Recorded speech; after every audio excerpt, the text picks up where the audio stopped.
Salut Pauline. Salut Mégane et salut à toutes. Et bienvenue sur Truc de Meuf, le podcast qui parle de santé et sexualité féminine. Et cette semaine, on parle de sexisme avec Marie du compte Instagram Sexisme Ordinaire Stop. À travers cet épisode, Marie nous expliquera ce que l'on définit de sexisme ordinaire, comment le reconnaître et comment lutter contre, mais également quel a été son cheminement pour prendre conscience du sexisme qui nous entoure et ce qui lui a donné envie de partager et d'éveiller les consciences concernant le sexisme à travers son compte Instagram. Bonne écoute. Alors, salut Marie. Bonjour. Déjà, merci beaucoup de participer à un épisode avec nous.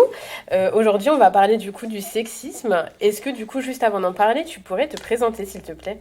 Moi, je m'appelle Marie et je tiens le compte Instagram Sexisme Ordinaire Stop depuis août 2020. J'essaie de sensibiliser justement à cette problématique à travers ce compte. Est-ce que déjà, pour commencer, tu pourrais nous expliquer ce que c'est selon toi le sexisme ? Alors, le sexisme, en fait, pour expliquer simplement, c'est une différence de traitement qu'on peut donner justement en fonction de si on est un homme ou si on est une femme. On va pas être traité de la même manière dans la société. Donc, parfois, c'est très visible et parfois, c'est insidieux parce qu'on ne voit pas. C'est parfois des biais sexistes où on va associer des préjugés aux femmes ou des préjugés aux hommes, qu'ils soient positifs ou qu'ils soient négatifs. Et tout cet imaginaire, en fait, va amener justement des différences de traitement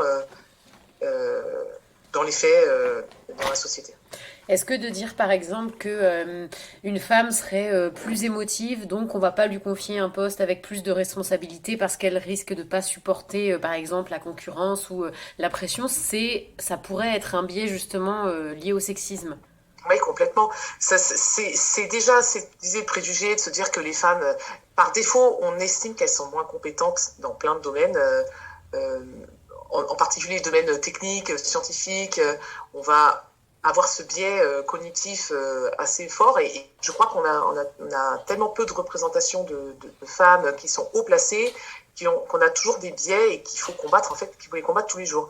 Et dans l'autre sens, on a aussi beaucoup de préjugés en pensant que par exemple, les femmes sont plus douces, elles sont plus patientes, elles sont forcément entre guillemets faites pour s'occuper des autres et on voit, et c'est vrai elles occupent souvent des emplois du care, donc le care c'est le soin. On ne sait pas ce qui alimente l'un ou l'autre. Est-ce que c'est parce qu'il y a peu de représentation de femmes dans certains métiers et qu'au contraire elles sont très représentées dans d'autres métiers? Est-ce que c'est pour ça que les filles continuent à s'engager dans ces professions? Est-ce que c'est parce qu'elles se sentent plus compétentes, parce qu'on les a aussi poussées à penser qu'elles étaient comme ça, etc. Il y a tout un cercle vicieux qui se met en place et cette différence, elle se voit pas que tu parles des emplois. C'est vrai que les femmes, on a parfois du mal à se dire qu'on va recruter des jeunes femmes parce qu'on pense qu'elles vont être justement en arrêt pour la grossesse,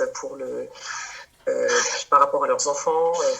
Alors qu'on n'a pas du tout cette réflexion vis-à-vis des hommes. Et je pense qu'une des avancées qui pourrait nous aider justement à combattre le sexisme, on en parlera certainement par la suite, mais c'est aussi de rallonger le congé parentalité, congé paternité en particulier.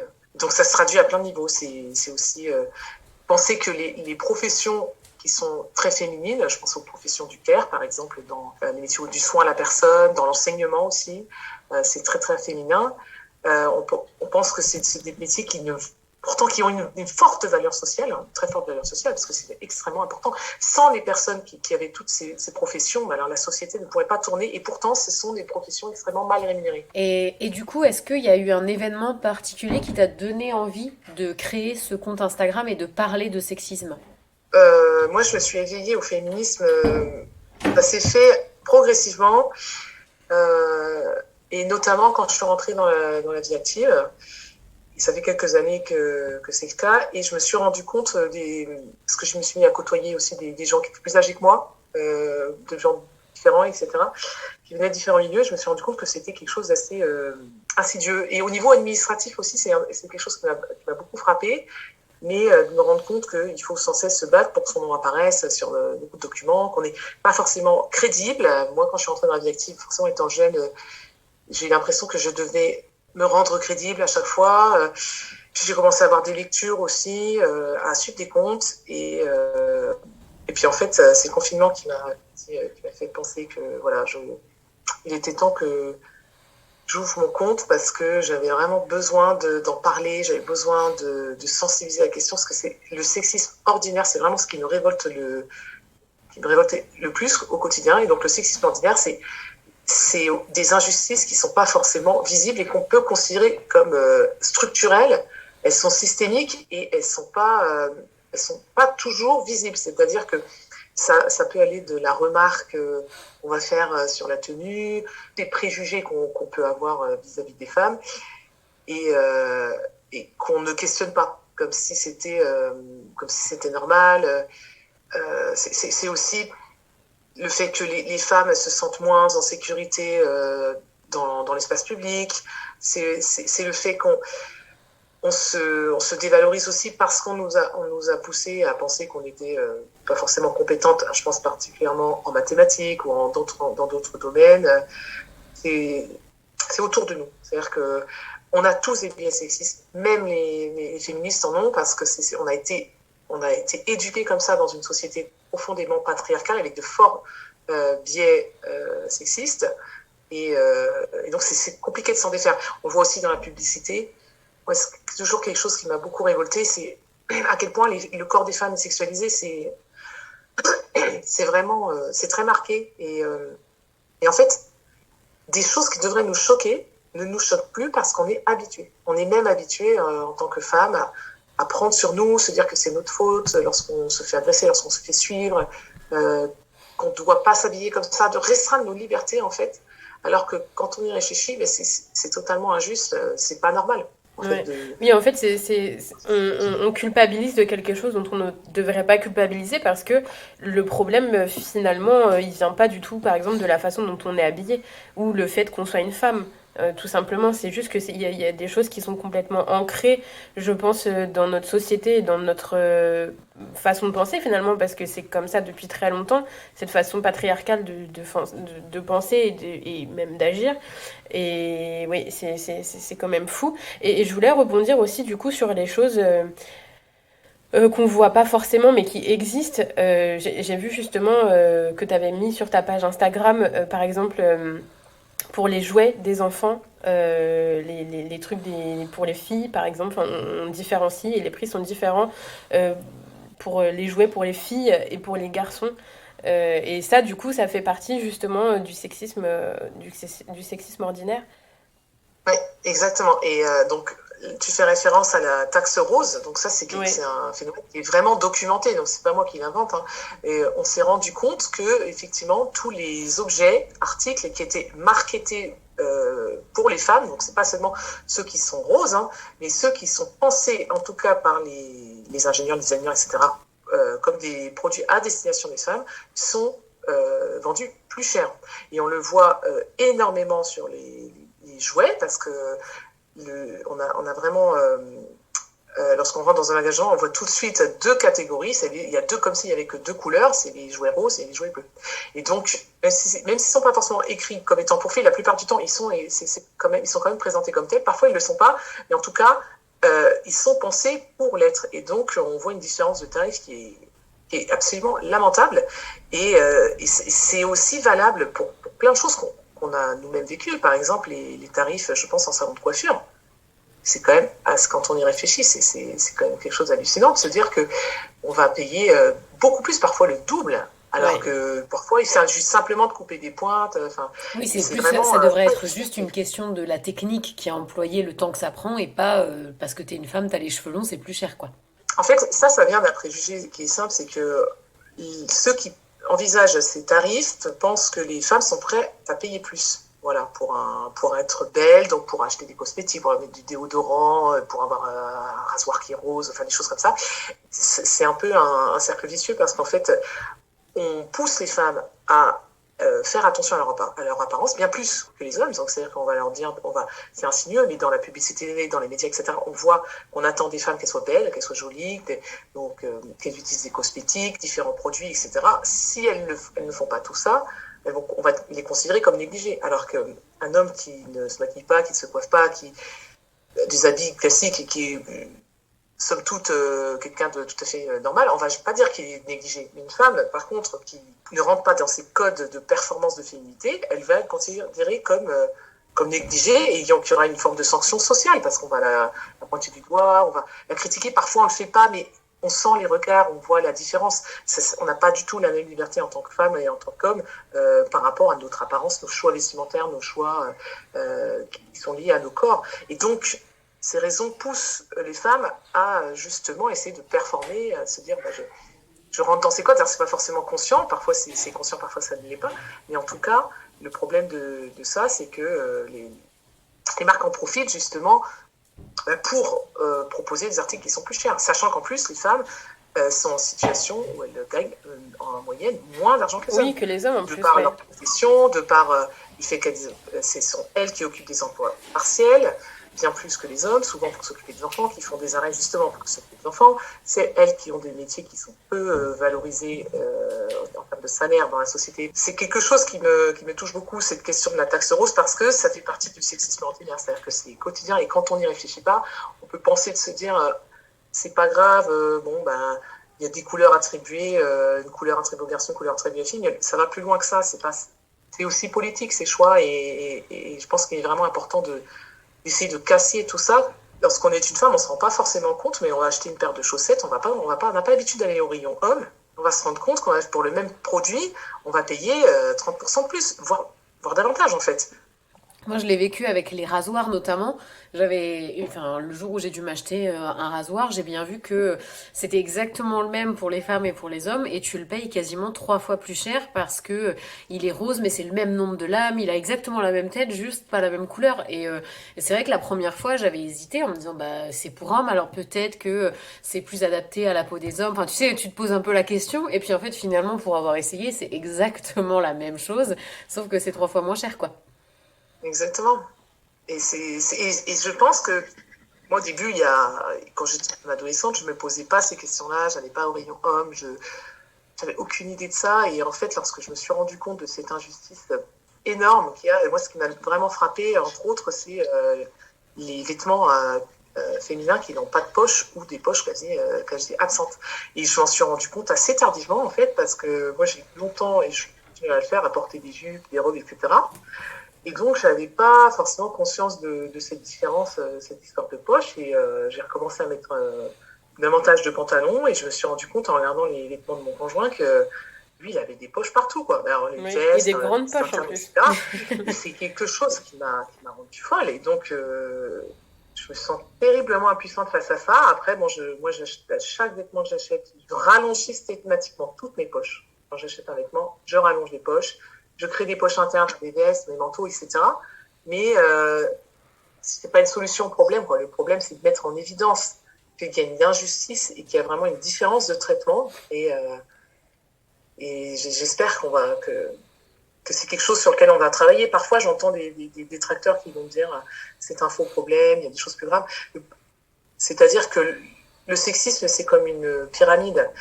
Il y a la base et en fait, il faut déjà s'attaquer à la base, à plein de choses qui peuvent paraître anodines et qui sont de plus en plus importantes, de plus en plus graves, jusqu'au maximum, quoi. C'est-à-dire qu'à partir du moment où on considère qu'une femme est une personne de seconde zone, elle est moins importante qu'un homme, qu'elle n'a pas nécessairement besoin d'avoir des vêtements pratiques, il faut qu'ils soient beaux, ça veut dire qu'on accepte après que les hommes sont un peu plus hiérarchiquement sont supérieurs, et donc ça veut dire qu'on va accepter une forme de violence, etc. Et ça va de plus en plus loin, en fait. Et donc, il faut s'attaquer à tous les problèmes. C'est pas seulement les graves, parce qu'il faut changer l'état d'esprit dès le départ. Et ça passe, j'imagine, notamment par l'éducation des plus jeunes. En fait, réussir à déconstruire ce dont on nous a appris, parce que c'est ça qui est vicieux, c'est que c'est intériorisé.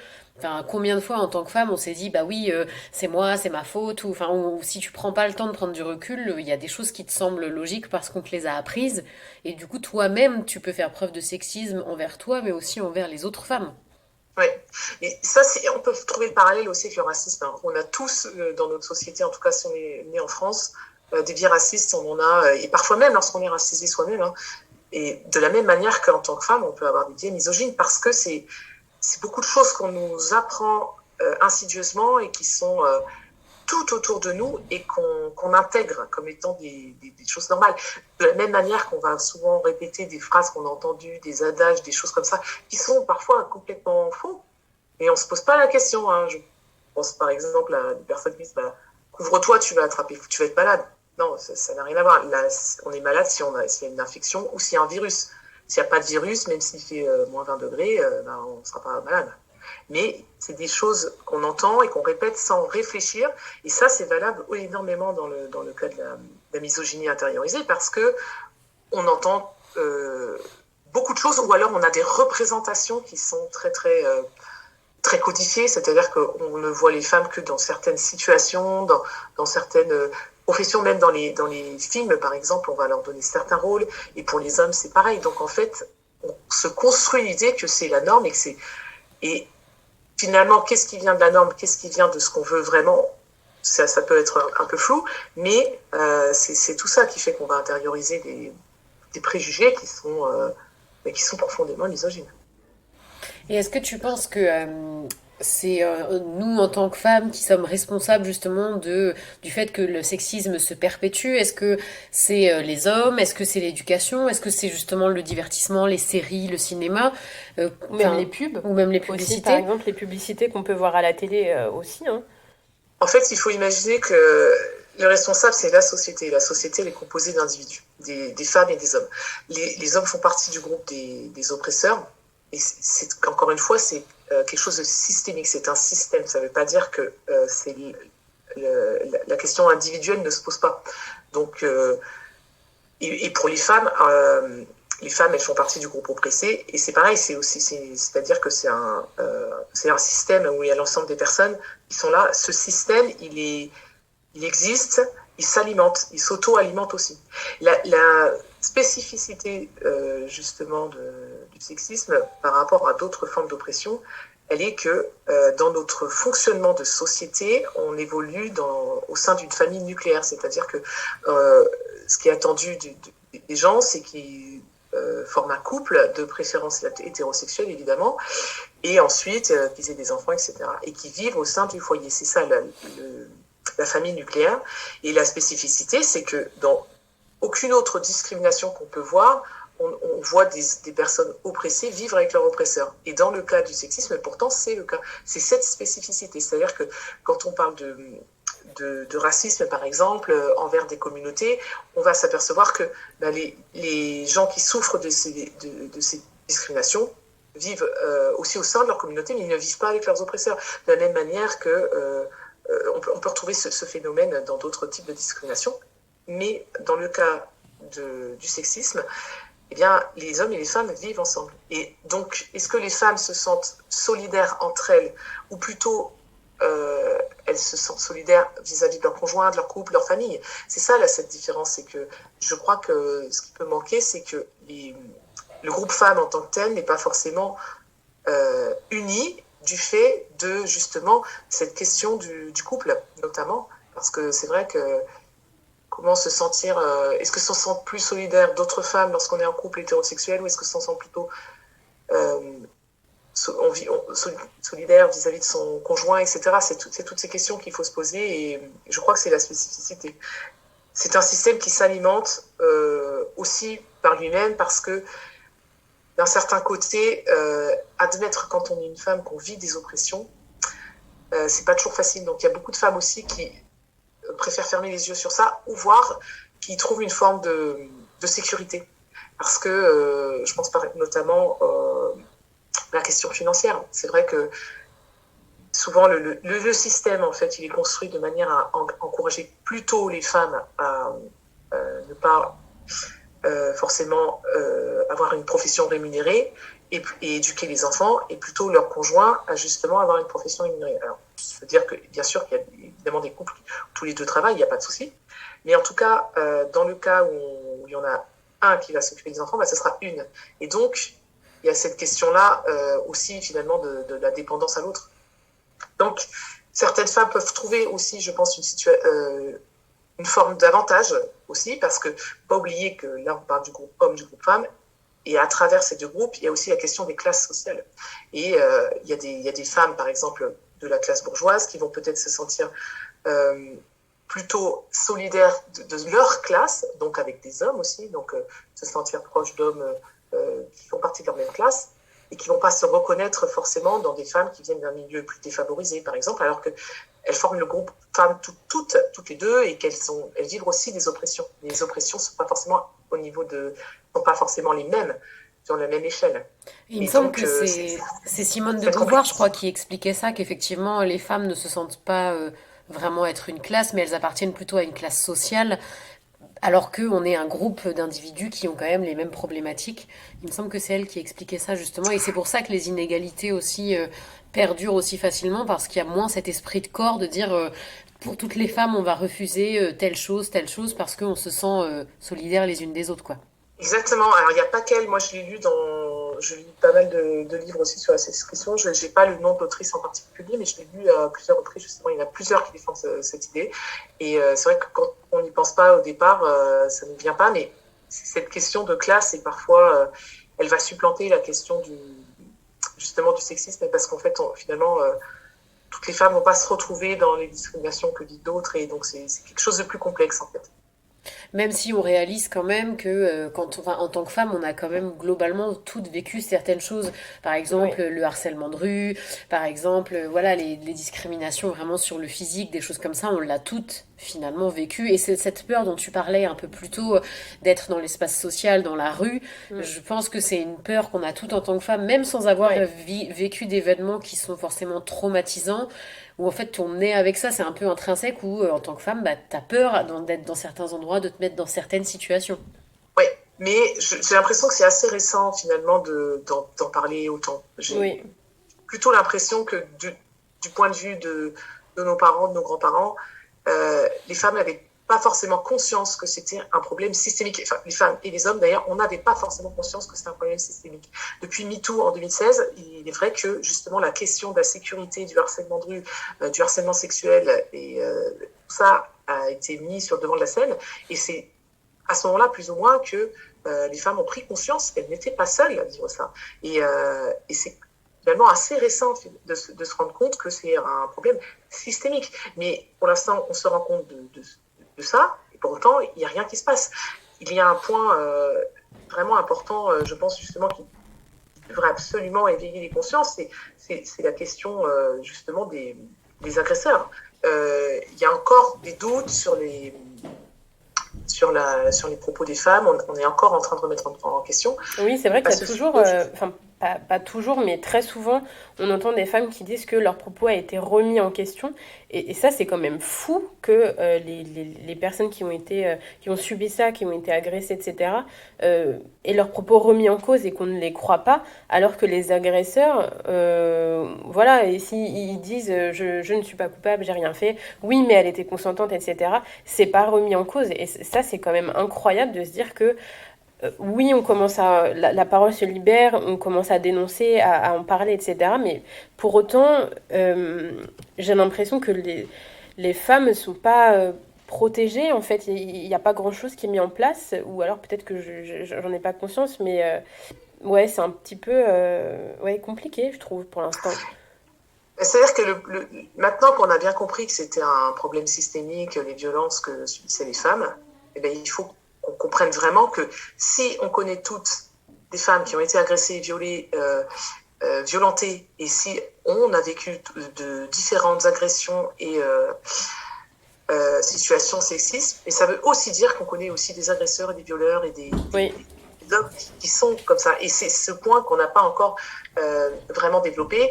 Et à ce sujet, il y a une autrice qui a écrit un essai sur la question, c'est Lucille Peytavin, qui a écrit Le coût de la virilité. Donc c'est vraiment un essai qui est très très long et que je recommande énormément, qui met en évidence finalement que le point commun de tous les agresseurs, de tous les délinquants et de tous les criminels, etc., mais ce sont bien que ce sont des hommes. Alors ça ne veut pas dire que tous les hommes sont des délinquants, mais en tout cas, presque l'écrasante majorité des délinquants, des agresseurs, etc., sont des hommes. Et ça, c'est un point sur lequel il faut absolument faire lumière, parce que c'est comme ça qu'on va avancer. Alors, pourquoi pourquoi est-ce qu'on n'avance pas? Moi, j'ai une petite idée sur la question, c'est que malheureusement, on est aussi gouverné par beaucoup d'hommes, Oui. hommes qui eux-mêmes, en fait, se trouvent en situation d'oppresseur, et pour le coup, pas qu'au niveau systémique, mais aussi au niveau individuel. Et donc, c'est ça qui empêche les choses d'avancer. Hein.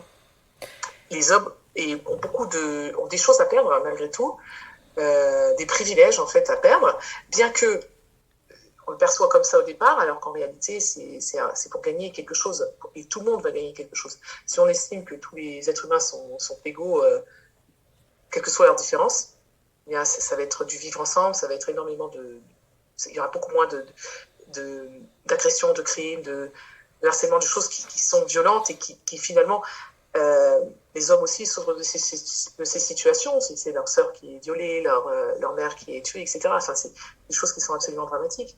Et on a tout à gagner pour ça, sauf que il faut être capable aussi de prendre en compte la responsabilité qu'on a au niveau éducatif. Voilà. L'éducation, je pense que c'est quelque chose qui doit être envisagé vraiment comme une solution. Alors, pas la seule, mais en tout cas, tant qu'on continuera d'éduquer les garçons avec des normes très viriles, on aura toujours ce problème de la violence, on aura toujours ce problème du sexisme. Et ça, c'est quelque chose qui... Voilà, on ne peut pas éveiller les consciences si on ne travaille pas sur cette question de transformer ces visions, en fait, de ce qu'on attend des hommes, de ce qu'on attend des femmes. Et puis je pense que là, ça devient vraiment une priorité finalement, parce que quand on voit toutes les femmes qui sont tuées, les femmes qui sont victimes de violences, enfin je veux dire, c'est quelque chose dont maintenant on a conscience, donc il faut que quelque chose soit fait pour, pour stopper tout ça en fait. Il faut prendre la mesure des enjeux, c'est-à-dire que on a une visibilité sur les violences, bien que je pense qu'elles ne sont pas encore à sa plénitude. Ouais. Et lorsqu'on voit des enfants tout petits qui intègrent l'idée que tout ce qui est considéré comme féminin est dévalorisé, on n'a jamais vu de petites filles qui ne veulent pas s'habiller en bleu. Hein. En revanche, des petits garçons qui ne veulent pas s'habiller en rose, alors ça, c'est extrêmement fréquent, parce qu'ils ont compris que tout ce qui est féminin, c'est dévalorisé. Et c'est ça le problème. C'est vraiment le fond du problème. Parce que après, ce sont des enfants, filles et garçons, qui vont devenir des adultes et qui vont garder cette intériorité de préjugés. Et donc, c'est extrêmement délétère, parce que les femmes vont avoir un manque de confiance en elles, vont s'auto-saboter, etc. Et puis les hommes vont considérer qu'ils valent mieux que les femmes, etc. Et ça peut aller loin, et c'est ça qui conduit aussi à la violence. Si on considère qu'on est égaux, quelqu'un qu'on va considérer comme égal, on va réfléchir 2 fois avant de lui faire du mal, avant d'être virulent, etc. Alors que si on considère qu'ils vaut rien et qu'ils vaut moins que nous, eh bien, on n'a pas de scrupule. Et on peut faire le parallèle aussi avec la condition animale. C'est parce qu'on considère que les animaux sont inférieurs à nous qu'on se permet d'écraser un ver de terre et de tuer des animaux. On ne le ferait pas pour des proches ou des gens qu'on ne connaît pas, évidemment, parce qu'on considère que ce sont des humains et qu'ils ont une valeur et qu'ils sont comme nous. Et le parallèle doit être fait, et il faut vraiment attaquer le mal à la racine. Et du coup, à ton avis, c'est plutôt aux parents de faire ça? Est-ce que c'est plutôt à l'école? Est-ce que c'est un mélange des deux? Parce que c'est vrai que quand on est à soi-même ces biais justement sexistes, c'est assez difficile d'en sortir. Pour l'exemple, moi j'ai un petit garçon qui a 2 ans et demi et sa couleur préférée c'est le rose. Et c'est pas du tout un problème. Nous, on a essayé de lui amener au maximum en fait le fait que c'est pas parce qu'on est un garçon que on est obligé de jouer à des jeux de garçons, s'habiller en bleu, etc. Mais on le voit bien, tu vois que autour c'est quelque chose qui est bizarre, qui suscite un peu l'interrogation. On nous dit ah en rose, il a des chaussures roses par exemple. Ah mais vous êtes sûr, c'est rose, etc. Donc nous on fait très attention à ça, à ce que justement ils puissent avoir ce choix-là. Mais si en tant que personne, toi, tu étais déjà dans un système où tu remets pas en cause justement le sexisme, comment tu peux réussir à apprendre ça à ton enfant, quoi? Moi, je crois que vraiment, pour essayer d'endiguer tout ça, c'est vraiment un travail d'équipe. Hein. La responsabilité, elle vient pas uniquement des parents, elle vient pas uniquement des enseignants, elle vient pas c'est pas possible, en fait. Il est clair qu'à notre échelle, expliquer ces situations-là de sexisme et ces différences qui sont mises en évidence par la société, qui sont créées par la société, il faut absolument en parler aux enfants. Ça, c'est vraiment quelque chose qui me semble essentiel. D'autant que les enfants sont, de par les jouets, c'est malheureux, mais ils sont énormément, comment dire, ils comprennent très très vite justement ces cases, ces deux cases qui sont complètement arbitraires, de dire que les garçons doivent aimer ça, les filles doivent aimer ça, c'est tellement absurde, mais ça commence très tôt. Et c'était pas le cas il y a plusieurs décennies, on n'était pas dans un marketing comme ça qui était très très très genré. Et c'est encore une affaire de gros sous, quoi, de capitalisme. Et c'est ça qui a poussé les marques à aussi différencier les produits pour pousser les parents à acheter en double des objets qu'ils auraient passés en fait à leurs enfants au fur et à mesure des années. Donc c'est ça qui les pousse justement à marketer vraiment des objets. De même manière que pour les cosmétiques, c'est pareil. Hein. S'il y a un gel de douche qui convient à toute la famille, bah, la famille n'en achète qu'un. Hein. S'il y en a un pour la femme, un pour l'homme, un pour les enfants, bah là, ça pousse les gens à consommer davantage. Donc c'est aussi ce problème de capitalisme qui peut paraître au départ décorrélé, et pourtant qu'il l'est. C'est-à-dire que tant qu'on n'aura pas aussi réglé ce problème de surconsommation, du fait que les marques, les entreprises nous poussent à consommer, quand on ne sera plus dans cet enjeu de capitalisme, on pourra aussi pouvoir comprendre nos valeurs et pouvoir travailler justement sur ces discriminations. Donc c'est vraiment comme s'il y avait... tout est lié en fait.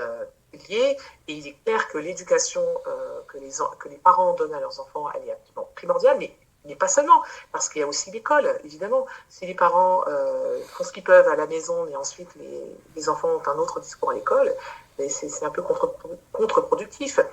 Mais il faut aussi que les médias s'emparent de cette question pour aussi évoluer. Donc ça veut dire qu'il faut sensibiliser la question, évidemment, aux adultes aussi, qui sont là, qui font notre société, qui participent à tout ça. Il faut sensibiliser, former. Il faut aussi, en parallèle, commencer déjà dès le départ l'éducation des enfants. En fait, ça se fait à plein de niveaux. Changer les mentalités, c'est possible. C'est tout à fait possible. On l'a vu parce que si on repense au temps où il y avait encore de l'esclavage humain, des zoos humains, le dernier zoo qui était, il me semble, en France en 1929, ça nous semble absurde de se dire, ça nous semble fou de penser qu'on a pu être aussi cruel, etc. Et en fait, il faut que dans quelques années, on ait aussi ce regard-là sur notre époque en disant que on était injuste, on était misogyne, enfin, c'était pas normal. Et il faut absolument qu'on évolue dans ce sens, justement, pour développer des valeurs. Et c'est possible. Les mentalités évoluent. On le voit dans la loi, on le voit à plein de niveaux. Et donc, c'est quelque chose qui est fort possible. Mais pour ça, il faut se donner les moyens, il faut sensibiliser, il faut en parler. Et voilà, la communication, ça reste le fer de lance. Oui, que le message soit passé un peu par tous les canaux qui existent et qu'il soit relayé le plus possible. Est-ce qu'il y a quelque chose que tu aimerais ajouter dont on n'aurait pas parlé sur le sexisme avant de conclure? Je dirais juste que on pense parfois que enfin, il y a beaucoup de femmes qui se sentent pas concernées par le sexisme parce qu'elles se disent qu'elles n'en vivent pas. Alors déjà, c'est une erreur parce que moi, je suis intimement persuadée que 100% des femmes ont vécu des situations sexistes à différents degrés, différents degrés, c'est certain. Mais je crois qu'il faut être capable de les reconnaître. Lorsqu'on n'a pas conscience de ça, on peut pas combattre les choses, on peut pas faire changer les choses. Donc il faut vraiment, malgré tout, essayer d'ouvrir les consciences parce que on plante une graine et les choses après se mettent en place. Parfois, on n'est pas forcément prête à se rendre compte de ce qu'on a vécu ou des injustices parce qu'on n'a pas forcément la solution et c'est toujours difficile de se dire que on est en situation d'oppression et c'est parfois très, très, très, très frustrant, mais je crois que c'est une étape qui est nécessaire pour essayer d'avancer. Et en tout cas, faut penser vraiment que le sexisme et les situations sexisme sont la base de toutes les violences en fait que peuvent vivre les femmes et elles ne sont pas à part et elles ne sont pas moins importantes. Voilà. Et il y a des mots sur lesquels il faut agir.